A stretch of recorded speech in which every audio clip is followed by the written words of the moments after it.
ஆதியின்றி அந்தமின்றி ஜோதி சுடரானவா உனை நினைந்து நலம் வேண்டி வருகின்றோம் கிரிவலம்.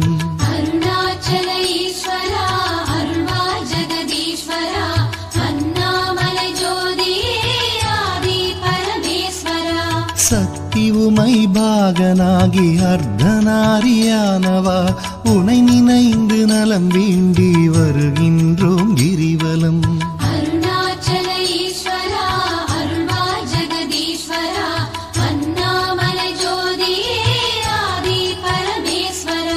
மலையனவே ஆகி நின்று மங்களங்கள் புரிபவா உனை நினைந்து நலம் வேண்டி வருகின்றோம் கிரிவலம்.